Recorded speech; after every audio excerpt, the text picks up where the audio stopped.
Jarraipen bezala planteatzen da bai bere filosofian, eta gu jarraipena planteatzen dugu ere lan metodologian ere. Alegia, 2016an guretzat oso garrantzitsua izan zen aurrekontua onartzea, komentatu genuen 4 urtetako blokeo bat aurrentzelako batetik, eta bestetik, Andoaingo udalean gehiengo zabal bat irekitzen zelako,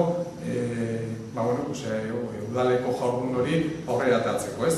Iaz, 4 alderdien arteko akordio lortu zen, 17-tik akordio hau edo aurrekontua babestu zituenak, eta guk aurten akordio hori abia puntu bezala kokatzen dugu. Hau da, guretzat akordio hori ez da berriz ere helmuga izango aurten, baizik eta abia puntu bat izango da. Gu abia puntu edo adostasun horretatik hasten garen lanean, eta espero dezagun gutxien ez hori errepikatzea, eta gehiago baldin bada lortzen dugun babesa, hobeto. Beraz, esan dezakegu aurrekontu proposamena guztiz irekita dagoela, eta gure proposamena luzatu dugu, eta horren, denon artean, proposamen hori hobetzea dagokigula, ez? Lehentasuna noski da aurrekontuak onartzea, abenduan baldin bada, abenduan onartu ditugu, eta ezin baldin bada negoziazioak ere horrela eskatzen duelako, urtarrilera emango ditugu, eta ez da zer pasatzen. Hiru arlotan nolabait eman diogu beste garrantzi bat honetan. Bada zerbitzuak, zerbitzuko departamentuari da mantenimendu lanei beste arlo bat gizarte zerbitzuari eman diogu, beste urrats bat. Eta batez ere 3 arlotan. Pobrezia energetikoari, beste orain arte argindarrari diru laguntzak ematen genien, eta orain proposatzen duguna honetan da baitarik gasa ordaintzeko diru laguntzak ere onartzea. Askotan izaten ditugu, gizarte zerbitzuetan, familia hauek, pertsona hauek, eskaerak momentuko gastu bat aurre eman behar diote, baina ez daukate nolabait ere ez dira sartzen diru laguntza horien baldintzetan, ezta?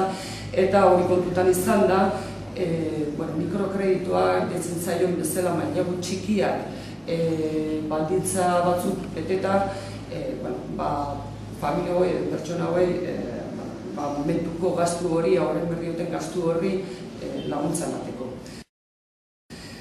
Eta beste 3. arloa baitare, xatildo honetatik jarraituz jarduerak, izan daiteke pintura, izan daiteke ikastaroak, musika, izan daiteke halako gauzak, familia hauen seme-alabek ezin dutela aurre egin, nahiko justu da ditzatelako diruarekin, eta ez?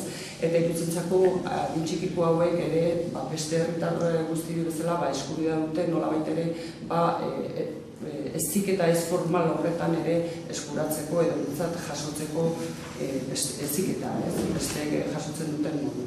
Orduan beka sistema horretan ere diru laguntza batzuk emateko aurrekontua ezarri dugu 2017. Enpleguari, enplegu programei ere indarra eman nahi dugu, beste herriekin batera egiten nahi da, daramagun urte asko lanean bezala, eta eskualdeko proiektuak bideratzea, eta